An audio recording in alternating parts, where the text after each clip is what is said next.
Langkah kami akhirnya berhenti di lembah Lohe, tempat sederhana yang menyambut lelah dengan udara dinginnya, serta pemandangan yang mendayu menenangkan.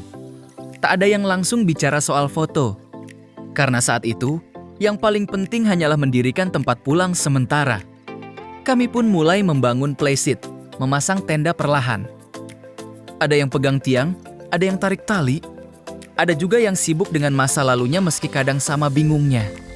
Dan begitulah camping kadang bukan soal seberapa cepat tendanya berdiri, tapi seberapa banyak tawa yang ikut dibangun di dalamnya. Setelah tenda berdiri, kami mulai makan.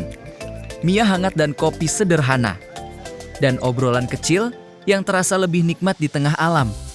Gunung memang aneh, hal-hal sederhana saja selalu terasa lebih berarti saat berada jauh dari keramaian.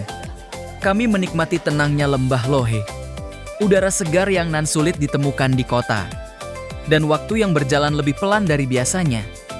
Namun seperti semua perjalanan, ada saat untuk datang dan ada waktu untuk pulang. Kami mulai melipat tenda, memasukkan perlengkapan ke dalam karier. Dan entah kenapa, tas selalu terasa lebih berat saat turun. Mungkin karena lelah ikut terbawa, atau mungkin karena ada mantan yang diam-diam ikut masuk ke dalamnya. Sebelum meninggalkan tempat ini, kami berdiri sejenak di Triangulasi, mengabadikan cerita dalam satu bingkai sederhana. Lalu kami berdoa bersama, bersyukur atas perjalanan yang diberi keselamatan, dan berharap alam selalu menerima langkah kami dengan baik. Sebab gunung bukan tempat untuk ditaklukkan. Ia hanya tempat untuk belajar pulang menjadi manusia yang lebih tenang. Dan perjalanan menuju base camp pun dimulai. Lewat jalur yang sama, namun dengan hati yang tak lagi sama. Langkah kami tak lagi secepat saat berangkat. Mungkin karena tenaga mulai habis. Atau mungkin karena hati masih tertinggal di lembah Lohe.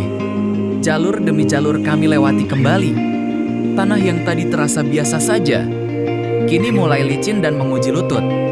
Dan di momen seperti itu, baru terasa, tongkat trekking yang dulu dianggap cuma aksesoris, ternyata mulai terasa seperti sahabat. Sesekali kami berhenti, bukan hanya untuk istirahat, tetapi untuk melihat sekali lagi pemandangan yang perlahan tertutup pepohonan. Karena ada tempat-tempat yang diam-diam membuat kita enggan pulang. Di sepanjang perjalanan, kami juga mulai sadar, naik gunung bukan cuma soal sampai di atas, tetapi tentang belajar sabar saat lelah, belajar tenang saat keadaan tak sesuai rencana, dan belajar menghargai alam yang sudah memberi kami tempat untuk singgah.